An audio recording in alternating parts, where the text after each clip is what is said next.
नमस्कार। नमस्कार। तो आज हम बात कर रहे हैं आर्टिफिशियल इंटेलिजेंस यानी एआई की। ये भारत में आजकल हर जगह है, स्वास्थ्य में, शिक्षा में, मनोरंजन में, सब बदल रहा है। जी हाँ, बिल्कुल तेजी से। लेकिन सवाल ये है कि इस ताकतवर तकनीक को सही दिशा कैसे दी जाए। तो आज हम इसी पर थोड़ी गहराई से चर्चा करेंगे। भारत एआई रेगुलेशन पर क्या सोच रहा है, ये समझने की कोशिश करेंगे। हाँ, ये बहुत जरूरी विषय है आजकल। हमारे पास कुछ कानूनी विश्लेषण हैं, नीति आयोग की रिपोर्ट्स हैं और दुनिया भर में क्या चल रहा है एआई रेगुलेशन को लेकर, उस पर भी कुछ लेख हैं। जी। तो कोशिश यही रहेगी कि इन सबसे खास बातें निकालकर समझें कि भारत अपना रास्ता कैसे बना रहा है। चलें शुरू करें। बिल्कुल। तो सबसे पहला सवाल, क्या भारत में एआई के लिए कोई खास सीधा कानून है? अभी क्या स्थिति है? देखिए, फिलहाल तो एआई के लिए कोई एक आप कह सकते हैं समर्पित कानून नहीं है। अच्छा। हाँ, जो मौजूदा कानून है जैसे अपना इंफॉर्मेशन टेक्नोलॉजी एक्ट 2000 है जी। और अभी जो नया आया है digital personal data protection act 2023, ये कुछ हद तक एक आधार देते हैं। मतलब एआई सिस्टम जो डेटा इस्तेमाल करते हैं उस पर ये लागू होता है। हाँ, डेटा वाला तो अहम है। बिल्कुल। और नीति आयोग जैसी संस्थाओं ने भी जैसे एआई फॉर ऑल रणनीति दी है, जिम्मेदार एआई के सिद्धांत बताए हैं। लेकिन हाँ, ये सही है कि सरकार अब एक ठोस कानूनी ढांचे की तरफ बढ़ रही है। यानी कुछ आने वाला है। जी। इलेक्ट्रॉनिक्स और सूचना प्रौद्योगिकी मंत्रालय मतलब मेटी, वो एक एआई स्पेसिफिक कानून का ड्राफ्ट तैयार कर रहा है, ऐसी खबरें हैं। अच्छा, तो सरकार का रवैया कैसा दिख रहा है? मतलब वो नई खोज इनोवेशन को ज्यादा बढ़ावा दे रहे हैं या फिर रोकिमों पर ज्यादा ध्यान है? यहीं पर मामला थोड़ा पेचीदा हो जाता है। सरकार का कहना तो यही है कि वो प्रो इनोवेशन रहना चाहते हैं। नीति आयोग की रणनीति भी यही कहती है कि एआई से देश को सामाजिक आर्थिक फायदा हो, पर साथ साथ जिम्मेदार एआई पर भी जोर है। मतलब सुरक्षा, पारदर्शिता, जवाबदेही, ये सब। हाँ, ये बैलेंस वाली बात। बिल्कुल। और ये दुविधा हाल ही में दिखी भी, जब मेटी ने मार्च 2024 में कुछ सलाहकारियां एडवाइजरीज जारी की थी। हाँ। वो एडवाइजरीज, उन पर तो काफी चर्चा हुई थी। सुना था कि पहले कहा कि सरकार से मंजूरी लेनी होगी, फिर वो बात हटा दी। जी। ये क्या हुआ था? जी, वो काफी दिलचस्प था। पहली एडवाइजरी में ये कहा गया था कि अगर कोई एआई मॉडल है जो पूरी तरह टेस्टेड नहीं है या भरोसेमंद नहीं है, तो उसे लाने से पहले सरकार की परमिशन लेनी होगी। इससे तो इंडस्ट्री में काफी हलचल हुई होगी, खासकर स्टार्टअप्स में। हाँ, बिल्कुल। चिंता फैल गई कि भाई इससे तो इनोवेशन रुक जाएगा, नई चीजें आने में देर लगेगी। तो फिर बाद में इसे बदला गया, वो परमिशन वाली शर्त हटा दी गई। अच्छा, तो अब क्या है? अब जोर इस बात पर है कि ऐसे मॉडल्स पर साफ साफ लेबल लगाया जाए। लेबल मतलब ये कि इस्तेमाल करने वाले को पता हो कि ये मॉडल शायद पूरी तरह भरोसेमंद ना हो, उसकी अविश्वसनीयता की संभावना है, ये बताया जाए। ठीक है, ये पारदर्शिता के लिए जरूरी है। जी। और साथ ही ये भी कहा गया कि एआई में भेदभाव ना हो, वो चुनावी प्रक्रिया की ईमानदारी को खतरा ना पहुंचाए। और हाँ, एआई से बनी गलत सूचनाएं या डीप फेक, उनको भी लेबल करना जरूरी है। ये डीप फेक वाला मुद्दा तो बहुत बहुत गंभीर है आजकल। बिल्कुल। तो ये लेबलिंग और बाकी बातें क्या मौजूदा कानून जैसे आईटी एक्ट या डेटा प्रोटेक्शन एक्ट, इन सब नए जोखिमों से निपटने के लिए काफी हैं? इंडस्ट्री और जो सिविल सोसाइटी ग्रुप्स हैं वो क्या सोचते हैं इस बारे में? इस पर देखिए, एक ला नहीं है।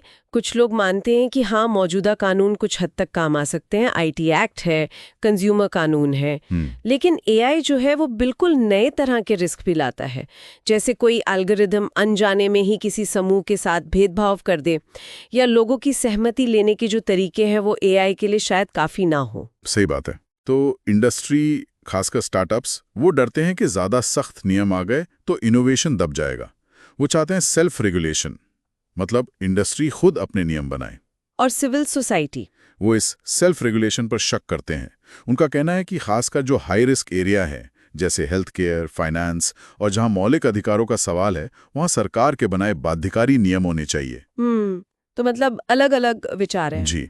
फिलहाल ऐसा लगता है कि ज्यादातर लोग एक बहुत बड़े व्यापक एआई कानून के बजाय जरूरत के हिसाब से नियम बनाने या मौजूदा कानूनों में ही बदलाव करने का पक्ष में है।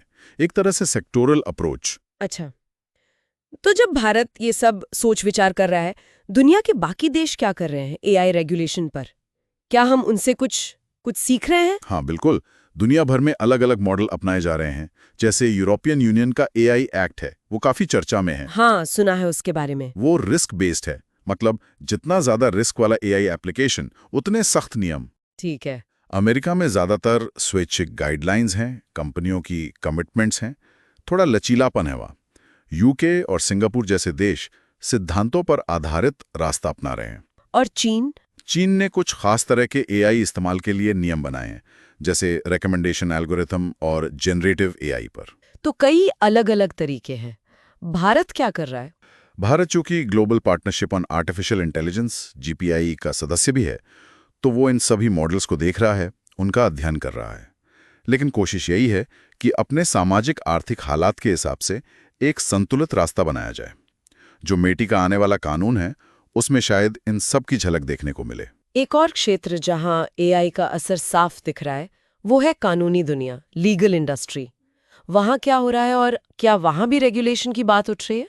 हाँ, लीगल फील्ड में एआई काफी बदलाव ला रहा है। जैसे कानूनी रिसर्च में, डॉक्यूमेंट्स को जांचने में, उनका विश्लेषण करने में एआई बहुत मदद कर रहा है।